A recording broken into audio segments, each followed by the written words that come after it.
saya Mocin. Nama aslinya siapa Mas? Nama asli panjang lah. Iya. Namanya Nama Mocin. panjangnya Mocin, nama Iya. panjangnya. Mocin. Dan yang sebelah sini Nama saya Agus Waluyo. Mas Mocin sekarang bisnisnya apa Mas? Aku bisnisnya fotografi. Kan lagi dampak, Mas. Fotografi apa Mas? Sabar dulu. Fotografi apa Mas? Fotografi pernikahan. Nah kalau Mas Agus juga sama ya Mas? Sama dong. Mas, di saat seperti ini kan apa namanya lagi ada pandemi corona gitu ya Mas, dan pemerintah daerah juga dan pemerintah pusat juga tidak membolehkan adanya pernikahan yang mengundang banyak orang. Nah, apa itu berpengaruh nggak ke bisnisnya Mas? Oh, berpengaruh Mas. Sangat Mas, sangat berpengaruh sekali Mas. Berpengaruh karena ya kan satu pendapatan dari situ, pemasukan, dan sekarang lagi kayak gini akhirnya kan orang yang mau nikah ada yang batal, ada yang cancel, jadinya ya nggak ada pemasukan gitu. Sama sekali nggak ada pemasukan Mas. Walaupun mau prewed pun kan juga susah, ibaratkan kayak tempat wisata ditutup, terus kayak apa kafe-kafe juga susah kan, mungkin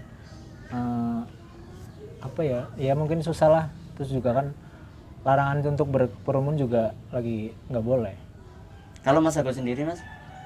Ya sama, sangat susah buat bikin penghasilan di pernikahan kayak gini di saat pandemi kayak gini. Ya emang penghasilan di saat kayak gini emang nol rupiah. Jadi semua fotografer mungkin kebanyakan cari penghasilan yang dari yang lain, dari usaha yang lain. Mungkin banting setir ya Mas. Iya. Contohnya Mas banting setir. Kalau Mas Agus sendiri banting setirnya apa Mas? Kalau dari aku sih jadi reseller jadi reseller aja Mas. Selain reseller apa Mas? Bantuin istri Mas. Di bidang apa Mas istri Mas? Jualan baju. Sama? Jualan baju sama marketingnya istri sih, marketing apa di salon. Kalau Mas Mocin sendiri banting setir jadi apa Mas? Aku banyak Mas. Ya jadi reseller, jadi jualan ayam, jualan apa ya? Jualan makanan. Banyak lah. Paling di makanan sih. Biasa untung jutaan, sekarang untung ribuan. Gimana rasanya Mas? Sedih Pak. Sedih tapi nikmat lah ya. Ya sedih tapi kan ya mau gimana lagi kayak gini. Ya akhirnya ya mau gimana lagi ya kayak gini. Dapat pengalaman baru, pelajaran baru, banyak lah Mas. Kalau aku sih emang dulu memang kayak gitu ya, emang kerjanya kayak gitu pernah, tapi karena lagi kayak gini akhirnya balik ke situ lagi. Ya banyak jualannya, terutama di makanan sih, di makanan. Terus akhirnya tapi sambil belajarnya karena nggak pernah motret makanan, food fotografi, akhirnya di situ belajar, oh kayak gini sih rasanya food fotografi, ngatur makanan yang diem aja gitu. Ngatur keuangan Mas. Ngatur keuangannya juga, karena semakin hari kan keuangan semakin menipis. Dari jualan sayur untungnya berapa Mas? Tiap satu ayam sayur atau apa gitu, untungnya satu berapa Mas? Untungnya itu Di bawah aja. nggak tentu. Kalau ayam nggak tentu, karena kan kalau ayam sayur kan ngitungnya per kilo, tapi sekilonya itu 6.000 Untungnya 1 kilo. Dan satu ayam biasanya berapa kilo? 1,5 kilo, 2 kilo. Berarti kurang lebih satu ayam 12.000 ya untungnya ya. Terus Mas Agus sendiri untuk reseller apa Mas? Karena aku reseller juga, ambil dari makanan. Kalau keuntungan dari aku, satu makanan itu sekitar di bawah 10.000. Tapi itu cukup ya mas untuk kehidupan masnya yang biasa mungkin tiap bulan bisa untung jutaan gitu. Kerasa banget nggak mas? Kerasa banget, tapi ya dicukupin lah mas.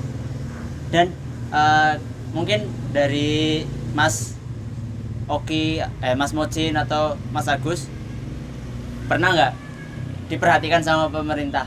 Contohnya mungkin dapat bantuan dari pemerintah. Padahal kan kita sebagai fotografer di dunia pernikahan benar-benar nggak ada pemasukan sama sekali mas. Pernah nggak diperhatikan sama pemerintah? Mungkin belum ya, mungkin belum. Tapi kemungkinan pasti nanti ada lah. Dari banyak senior kita yang lagi berusaha untuk melihat dari seniman-seniman fotografi dan lain-lain. Tapi mengharap nggak mas? Mengharap sih enggak. Tapi kalau dikasih mau. Kalau dikasih ya Kalau dari Mas Mosin sendiri pernah dapat bantuan nggak? Belum pernah. Paling bantuan ya dari ibu, dari saudara, sebisa mungkin sih kita membantu mas. dari Jangan warga dibantu. gitu mas paling. Kalau dari aku sih nggak dapat bantuan ya. Cuman kadang aku yang heran tuh kenapa yang dibantuin tuh cuma Gojek, sedangkan yang lainnya kayak yang bukan usaha tetap kayak PNS tuh, nah kayak kita ini kayak fotografer gitu, Soundman, terus apalagi pedagang Sound atau lain. apa karyawan-karyawan dan lain-lain tuh kenapa nggak dibantuin loh? Kenapa cuma Gojek, padahal yang butuh bantuan tuh nggak cuma mereka dan kita Mungkin- juga mungkin apa ya, owner vendor mungkin masih punya tabungan ya, tapi kalau pekerja mungkin kayak karyawan vendor, karyawan sound system yang masang-masang taruh, bukan yang punya taruh ya, mungkin itu benar-benar nol ya mas. Benar-benar nol dan nggak punya penghasilan, bingung. Kalau Gojek mungkin menurun, tapi kan tetap masih ada pemasukan dan lain-lain, masih bisa jalan. Kalau yang pekerja yang di bawah taruh mungkin, atau yang kesenian yang lain-lain, yang karyawan bukan yang bantuin bukannya pengusaha loh, itu benar-benar nol. apalagi kayak saya nih kan cuma freelancer gitu, bukan punya vendor. Saya mungkin ada yang mau disampaikan ke pemerintah bantuin lah kita yang cuma freelancer gitu kayak aku ini kan vendor kan juga butuh bantuan, nggak cuma Gojek ya. Coba dilirik yang adil lah. Yang adil lah, jangan cuma Gojek aja gitu. Kan yang lain juga yang butuh bantuan juga nggak cuma Gojek, semuanya kena dampaknya, semuanya kena musibahnya. Kita yang kita yang sengsara gitu, nggak cuma pilih-pilih aja kesengsaraannya, karena kan semua orang juga kena pandemi ini gitu. Seandainya pandemi ini berlangsung lama, apa yang akan kalian lakukan? Nah itu belum nemu. Mungkin ya tapi nerusin kita usaha-usaha yang sebelumnya. tapi aku doanya cuma ya semoga cepat berlalu lah, nggak kayak gini terus, biar kita hidupnya kayak biasanya lagi. Amin. Cuma jangan lama-lama lah, kalau lama-lama juga kan kita ya mikirnya banyak banget. Kalau melihat keadaan sekarang mas, kan pernikahan nggak boleh ya mas, nggak boleh diadakan, tapi ternyata toko seperti mall, seperti toko-toko baju sekarang saat-saat mau lebaran kan masih buka, dan itu memang berdesak-desakan. Itu gimana mas menanggapinya? Dapatnya kesel, jengkel, kayak pilih kasih, kayak dianaktirikan. Tapi gimana ya, itu peraturan dari pemerintah. Padahal kalau di perwedingan mungkin bisa diatur dengan protokol-protokol yang dianjurkan sama pemerintah, kayak social distancing, terus cuci tangan, pengaturan suhu, mungkin bisa kayak mau masuk dicek suhunya dulu, cuci tangan, terus ketika udah di dalam ruangan bisa berjarak kursinya sesuai dengan aturannya, terus makanan bisa berjarak, terus tanpa salaman kita mungkin bisa tanpa salaman, terus foto keluarga mungkin yang foto-foto keluarga mungkin bisa karena dalam satu lingkungan mungkin sudah dikarantina, mungkin bisa di demet-demetan, tapi kalau kayak teman dan lain bisa lah kita tanpa foto sama teman-teman dan lain-lain. Tapi kan mungkin kita bisa melaksanakan daripada kalau yang di toko-toko atau di mall kan kemungkinan aturan sudah setiap toko mungkin aturan sudah ada peraturannya, tapi kembali lagi sama orang-orang yang belanja terlalu banyak yang masuk, jadi pegawainya yang di situ kewalahan, nggak bisa ngatur banyaknya orang kemudian kayak gitu. Tapi kan masa kayak gitu aja didiemin, kita benar-benar dimatiin gitu. Kesel sih. Ya dibolehin lah ya Mas. Dibolehin, tapi sesuai dengan protokol-protokol yang tersedia, protokol-protokol yang dianjurkan sama pemerintah. Mungkin masuk 10-10 atau gimana sebelum corona, ya udah ada corona, tapi sebelum panik-panik kayak gini kita udah ada kok. Dulu pertama awal-awal saya dapat job per 15 masuk tamu, 15 keluar lagi, 15 masuk lagi, dan ada petugasnya sesuai dengan protokolnya kayak gitu. Terus kuat. Pesan teman-teman sih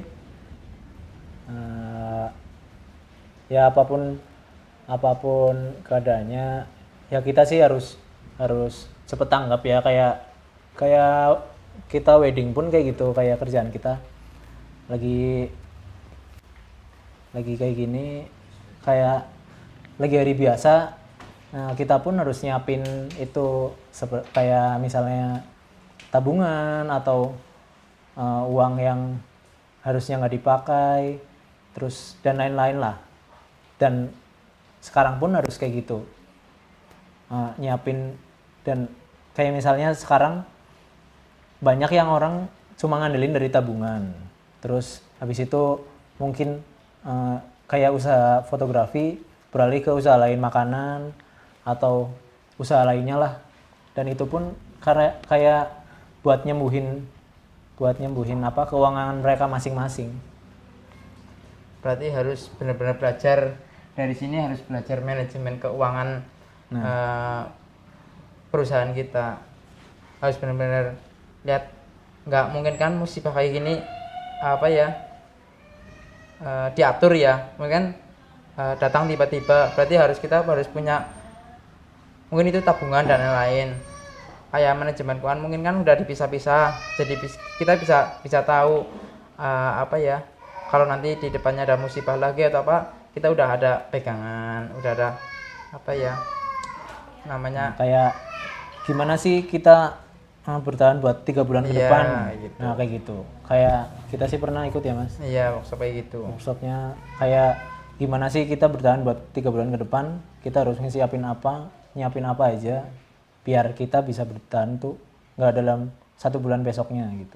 Harus kita nyiapin ke 3 bulan ke depannya lagi. Nggak cuma motret ya, kita nggak cuma belajar motret, belajar editing, tapi harus belajar dari manajemen keuangan kayak gini. Kalau udah tahu manajemen keuangan kan udah bisa menangani kayak gini, ada musibah-musibah kayak gini. Ya tetap semangat, apapun yang kalian kerjain tuh, pekerjaan yang kalian kerjain tuh yang penting halal lah, yang penting nggak merugikan orang lain.